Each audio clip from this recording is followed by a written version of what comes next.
Oke teman-teman, selamat berjumpa lagi dengan saya ya. Kali ini saya akan meng-share resep nenek saya dulu ya. Ini resep mbah saya dulu, dan cara bikinnya atau cara pembuatannya dan bumbunya adalah saya bikin sama persis ya, seperti yang mbah saya dulu bikin itu ya. Ini namanya pecak udang atau sambal bakar lah, kalau mbah saya dulu bilang gitu. Makanan ini emang bumbu-bumbunya itu sangat dasar sekali dan tidak neko-neko gitu ya. Hanya seperti ini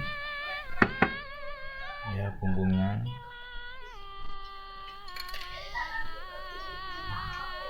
Ini adalah bubuk lada ya, dan ini adalah jahe.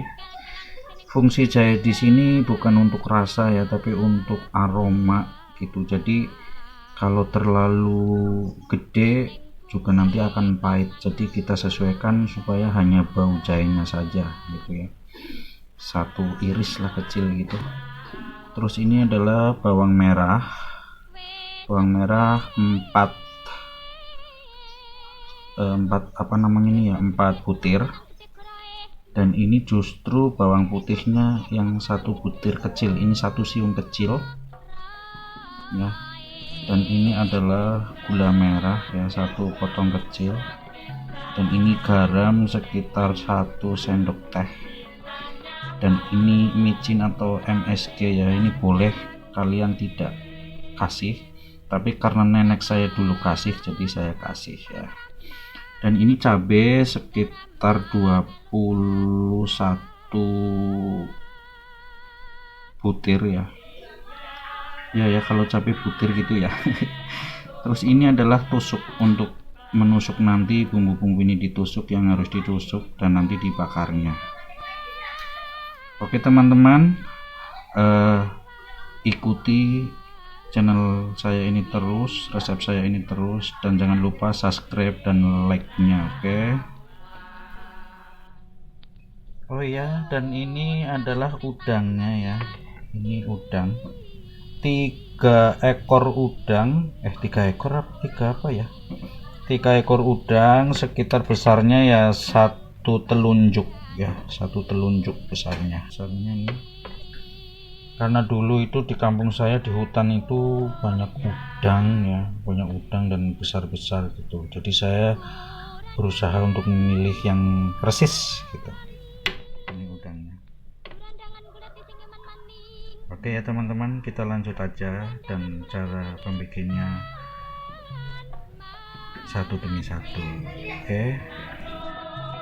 Nah, ini teman, setelah kita tusuk ya cabenya dan bumbunya semua kita tusuk nih. Ada jahe, bawang merah, bawang putih, dan cabenya kita sudah tusuk juga, udangnya juga kita udah tusuk. Oh ya teman, ini adalah cabenya, sebagian ada yang kita tidak buang tangkainya, itu tidak buang tangkainya karena menurut kepercayaan mbah saya dulu itu tangkainya itu adalah untuk penangkal sakit perut dikala kita habis makan sambal gitu. Biasanya orang-orang sekarang itu habis makan sambal itu sakit perut.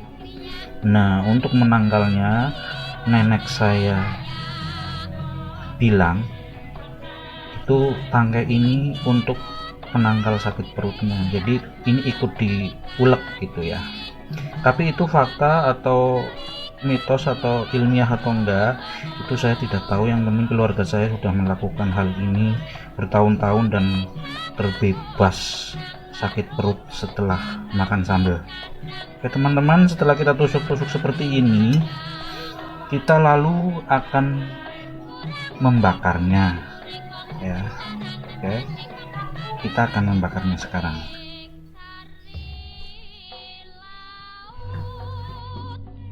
Oke teman-teman sekalian, sebenarnya membakar masakan yang paling afdol dan paling baik itu adalah menggunakan areng ya, atau api gitu. Jadi selain aromanya, asapnya itu akan menambah kenikmatan masakan itu sendiri, juga karena di kampung saya dulu itu belum ada kompor gitu. Jadi kali ini karena saya mencari itu repot ya areng, maka saya akan bakar aja dengan kompor gas ini. Tapi sebenarnya lebih enak itu adalah, dan lebih baik itu adalah menggunakan arang gitu ya, api arang atau api kayu bakar gitu. Kalau mbak saya dulu pakainya kayu bakar. Oke, kita bakar aja.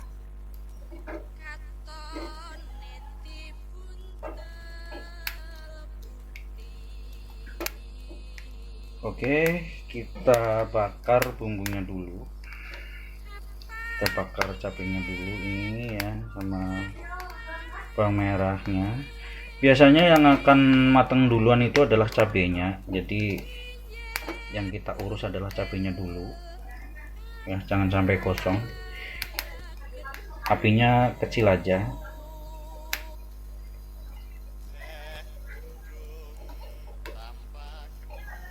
Sebenarnya ini cabenya nggak begitu matang apa ngamat, yang penting di luarnya udah ada sedikit gosong-gosong warna hitam, itu sudah matang. Oke teman-teman, bila cabenya sudah berwarna hitam kulitnya seperti ini ya, ini biasanya sepertinya sudah matang gitu. Ini udah warna hitam seperti ini sepertinya udah matang, jadi kita angkat saja. Lalu kita lanjut membakar ini ya, ini sedikit rada lama ini ya, membakar bawang ini. Bawang merah lebih baik membakarnya sampai benar-benar luarnya hitam. Boleh dibilang luarnya itu kosong gitu, itu akan menambah aroma beda juga ya. Jadi biasanya itu makanan ini rasanya tidak akan konsisten ya. Biasanya itu orang lain yang membakar bawang ini dengan orang satunya lagi yang akan membakar, nanti rasanya pasti akan berbeda. Atau perempuan yang membakar bawang ini dan laki-laki yang membakar, nanti juga rasanya akan berbeda. Dan lama pembakaran, besar api dan kecilnya itu juga akan mempengaruhi rasa masakan itu sendiri. Itu semua yang bilang nenek saya atau mbak saya gitu ya. Selagi kita menunggu bawangnya matang, juga kita boleh sambil membakar udangnya itu sendiri. Udang itu udah dicuci bersih dan kulit kepalanya itu dibuka. Dan karena dulu saya itu banyak ya, jadi nggak begitu sayang, jadi paling buka. Tapi boleh juga kepalanya diikutin, tapi yang rambut sumutnya itu dibuang gitu. Dan kali ini saya membuang kepalanya dan kakinya tidak saya buang. Dan ini udah dicuci bersih ya, udah dicuci bersih, dan kita membakarnya.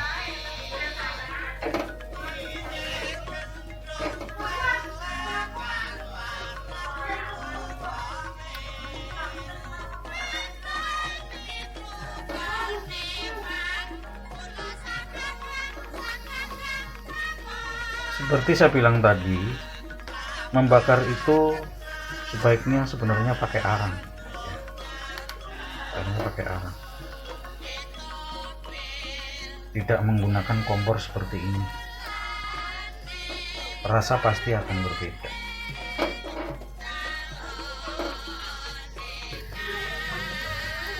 Dan teman-teman, sebaiknya pembakaran udang ini sampai mateng ya, karena udang ini kan hidup di alam liar, jadi takutnya bakteri atau kuman itu masih menempel.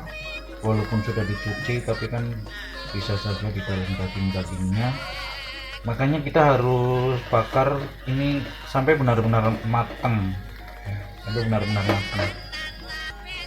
Seperti juga ini bawang merah juga begitu ya, ini sampai gosong begini, karena ya selain aromanya nanti akan menambah aroma wangi, juga bakteri-bakteri juga harus mati.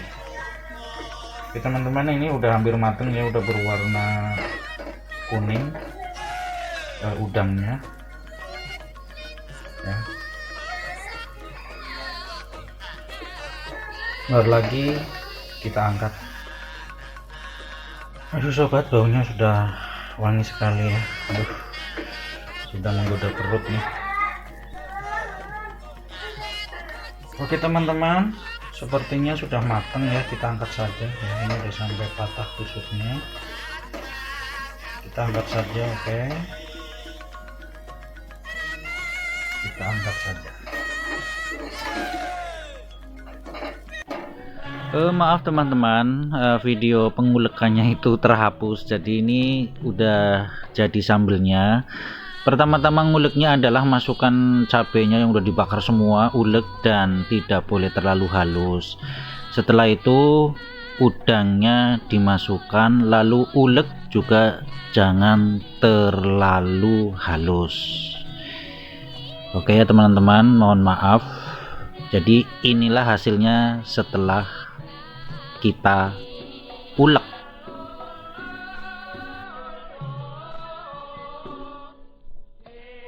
Oke teman-teman, sambal ini sudah jadi, dan dari penampilannya memang tidak begitu memikat ya untuk anak-anak sekarang, tapi kalau untuk kita zaman dulu, ini penampilan kayak gini ini sangat luar biasa, karena orang-orang dulu itu tidak mementingkan penampilan tapi mementingkan rasa yang luar biasa. Oke teman-teman, sambal ini sebaiknya dimakan, tidak dipindahkan dari cobek ini ke piring atau ke wadah yang lain. Jadi kalau mau makan ya langsung aja dari cobek ini. Kata nenek saya, kalau dipindahkan itu nanti rasanya akan berubah atau akan berbeda. Oke teman-teman, selamat mencoba resep ini, dan silahkan komen kalau ada pertanyaan atau lain sebagainya. Dan jangan lupa subscribe dan share dan like tentunya. Oke teman-teman, sampai jumpa. Wassalamualaikum warahmatullahi wabarakatuh.